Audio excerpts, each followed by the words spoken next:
June, present day, Butler County, Nebraska.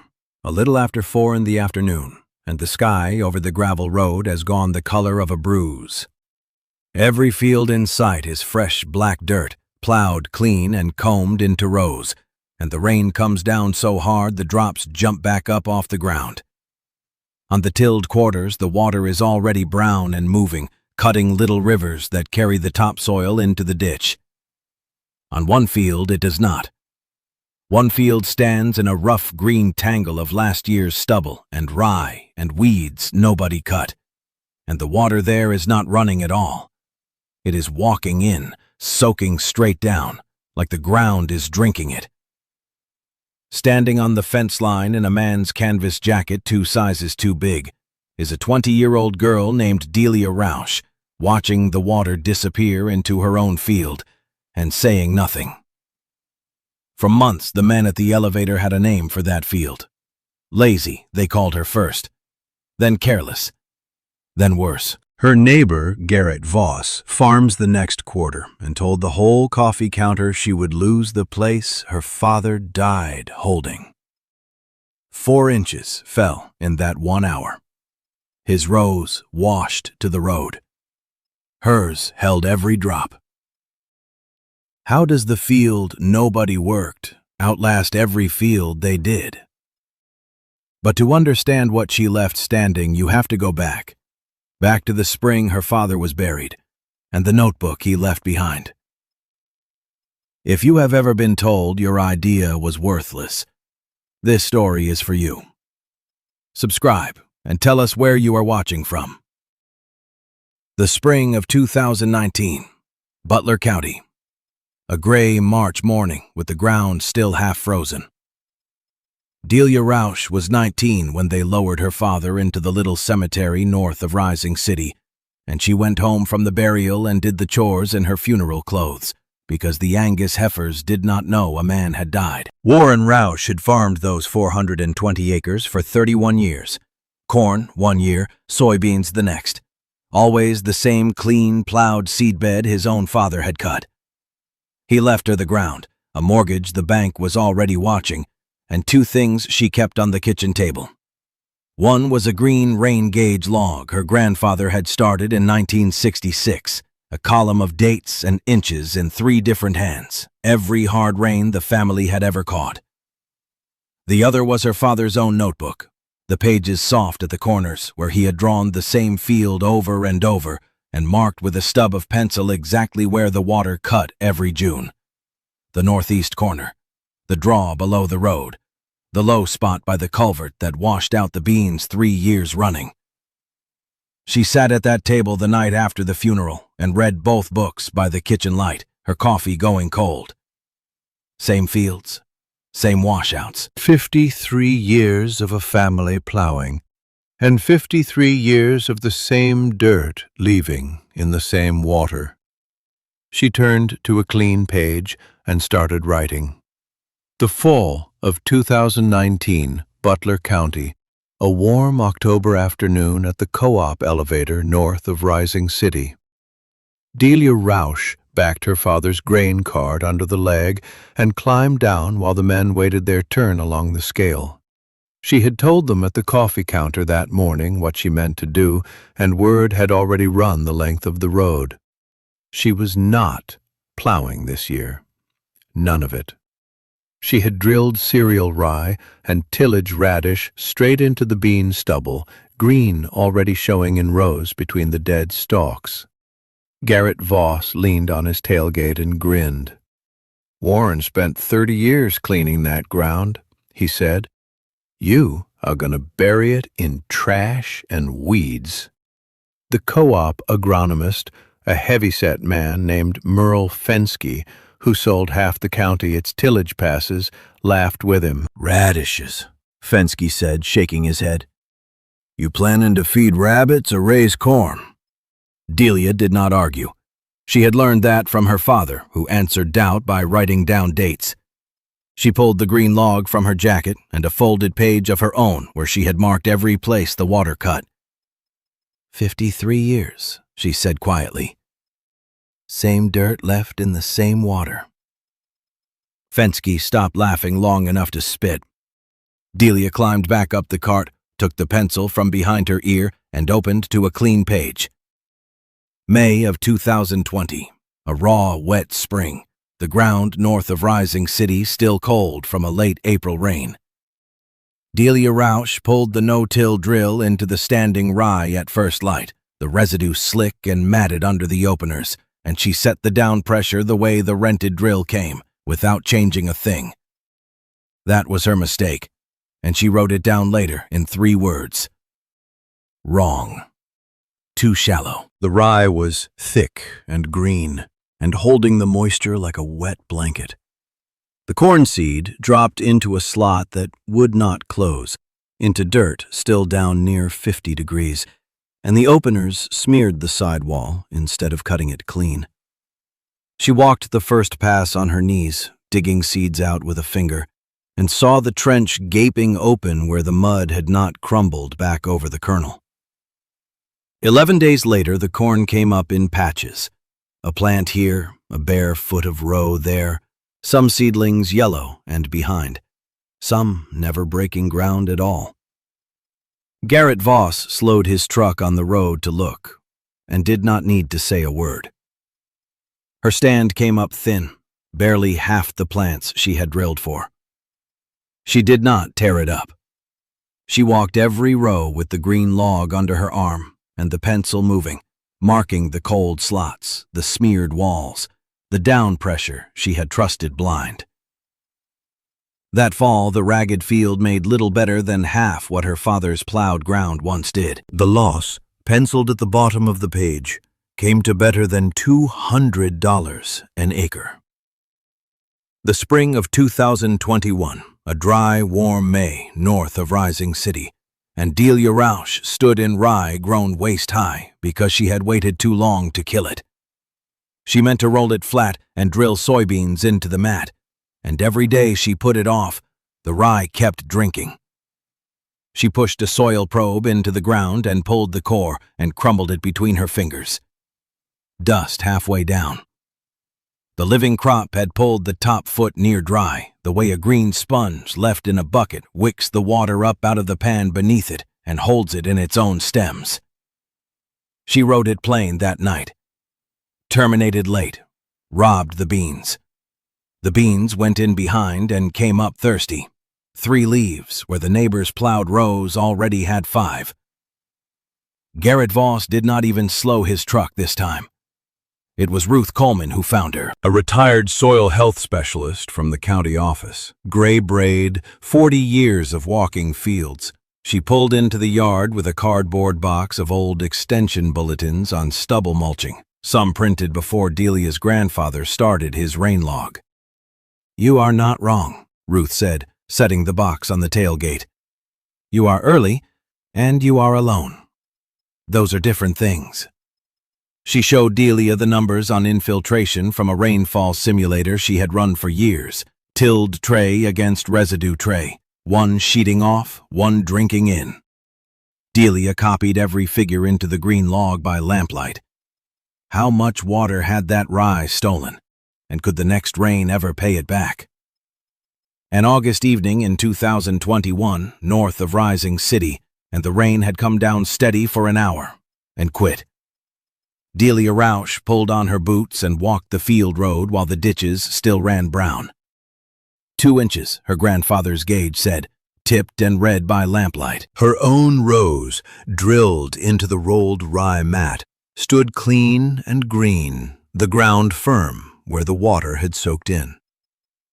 Her uncle Alton Rausch had driven over from Seward to check on her, the way he had since the funeral. He said nothing about the neighbor's washout. He carried a spade into the middle of her field and pushed it in with his boot and turned up a full blade of soil. It came out dark and crumbly, wet clear through, holding together in soft clods with pale root threads running through them. He broke a clod in his palm.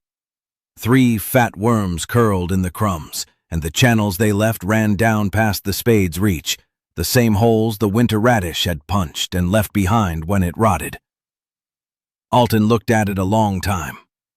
He set the clod back down gentle, like it might spill. He did not say she was right. He did not say anything. He wiped the blade on his pant leg, propped the spade against the fence post, and walked back to his truck with his hat pushed off his forehead and the mud still dark on his knuckles. A registered letter reached the Roush mailbox in June of 2022, north of Rising City, and Delia stood at the road with the envelope while the flag was still up. The Drainage District letterhead, 3 signatures, a deadline of 30 days. The words called her standing residue and cover a nuisance, said the rye and radish trash harbored rodents and pests, and claimed the mat was choking the grass waterway that carried runoff off the quarter. Clean it up, disc it under, or face a fine of $500 and a lien on the ground. She read it twice, then folded it into the green log against the page where she had copied Ruth Coleman's infiltration numbers. Garrett Voss had a seat on that board. He had not signed his own name at the bottom, but his was the field that drained across hers, and everybody at the elevator knew who had complained. Then the sky did the district's work for it. The rain quit after planting. 3 weeks, then 5. No measurable fall in her grandfather's gauge, the pond cracking at its edges. Her untilled ground looked no better than anyone's, the residue gone dull and brittle, the corn curling its leaves in the afternoon like every plowed field for miles. Voss leaned on the fence one evening and let himself smile. "All that mess," he said, "and you are burning up same as the rest of us." Delia walked out at dusk with the soil probe and pushed it down past the dry crust to see what the deeper ground still held. And what she pulled up, a July afternoon in 2022, north of Rising City, and the sky went the color of a bruise before 3 o'clock. The wind laid the corn flat, and then the rain came, not in drops, but in ropes, so loud on the tin roof that Delia Roush could not hear her own boots on the porch boards. She stood under the eave with her grandfather's gauge in sight and watched it fill past the 2-inch mark in 20 minutes, past 3, then over the top and running. 4 inches, the radio said later, in a single hour. She pulled her hood up and walked the fence line while it still poured. Across the wire, Garrett Voss's clean-tilled field had turned to a brown river. The loose-worked dust had sealed under the first hard drops, and now the water ran off the top in sheets, carrying the black topsoil down every furrow into the road ditch, where it piled in fans of silt against the culvert. She turned to her own ground and stopped. The rolled rye mat lay dark and soaked, and the water was not running across it. It was going straight down, into the wormholes and the old radish channels, the way rain goes into a sponge instead of off a table. Her rows stood green and unbroken. She knelt and pushed her fingers through the residue and felt the soil drink. Down the road, 3 tilled quarters had lost their crowns to the ditch. Hers had lost none. The county measured it that fall in one hard figure. Better than 9 tons of soil an acre gone from the plowed ground, and next to nothing from hers. 2 mornings after the cloudburst, a county pickup turned in at the Roush Gate north of Rising City, and Marlon Krebs got out with the drainage order folded in his shirt pocket. He was the district's field man, sent to confirm the mess had been disked under before the 30 days ran out. He stood at the fence and looked a long while before he spoke. "Voss said this ground was a nuisance," he said. "It does not look like a nuisance." Delia Roush met him at the culvert, where the silt off the neighbor's quarter had fanned across the road and stopped at her grass waterway. She said nothing about the letter. She handed him the spade her uncle had left against the post the summer before. Krebs walked out into the standing corn and pushed the blade in with his boot, the same way Alton had. It came up dark and soaked clear through, crumbs holding together with root threads, worm channels running down past the blade. He counted them under his breath, 7 fat ones in a single spade. He crumbled a clod against his palm and felt how it drank the water still sitting in it. He stood back up slow. He took the folded order out of his pocket, looked at it, and put it back without reading a word. "I will tell the board there is no violation here," he said. "This is the only field in the district that kept its dirt." He set the spade back against the post. What was a man supposed to write on an order when the ground had already answered it? The corn came off in October of 2022, and the yield monitor on Delia Roush's combine held steady where the plowed quarters north of Rising City had thinned in the dry stretch. She was pulling the last round when Garrett Voss's truck stopped at the field road and sat there a while before he got out. He walked the headland with his cap in his hand.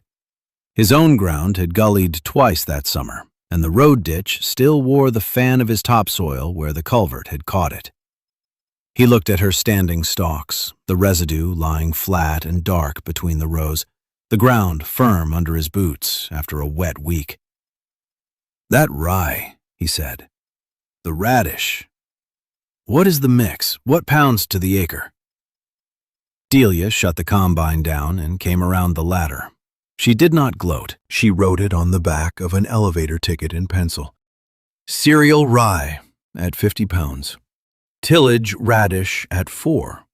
Drilled the second week of September. She handed it over. "Roll it in the spring," she said. "Do not disc it. That is the whole trick." Word moved the way it moves in a county that size, over coffee and across truck beds. 2 more growers along the same road asked that fall. The co-op agronomist who had laughed at her green field now stocked the seed by the pallet and quoted her infiltration numbers as if they were his own. Voss folded the ticket into his shirt pocket and stood looking at the ground a moment longer. The same ground he had once called trash, the paper riding over his heart like something he meant to keep. By the winter of 2023, the gravel roads north of Rising City had gone quiet under the frost, and Delia Roush sat at the kitchen table with 2 books open under the lamp. One was her grandfather's rain gauge log, 53 years of storms set down in a slow, careful hand. The other was her own. She copied 3 seasons of numbers into the blank pages he had left at the back, closing the gap between them until the 2 hands nearly touched. She turned to the first entry she had ever made, the spring she quit the plow, and read her own words back. Below them, she wrote what the ground did now. Better than 2 inches of rain an hour taken in before a drop ran off. 10 and 12 worms to a spade where once she had found 2. Organic matter come up from 2% to better than 4 in the seasons since her father was buried. Out the window, her field lay the way it had that first June. Last year's stalks flat and gray over the rows. No black dirt turned anywhere on it. The men on the road had called her lazy for it, then careless, then worse. That same field had held every rain since without losing a handful of its dirt. She capped the pencil and set it across the open log. "The ground keeps what you give it and hands it back the day the sky opens." She never argued with the men at the elevator. She let the field answer, and it answered every time. What would you have done with a field everyone told you to plow? Tell us where you are watching from, subscribe, and we will be back next week with another.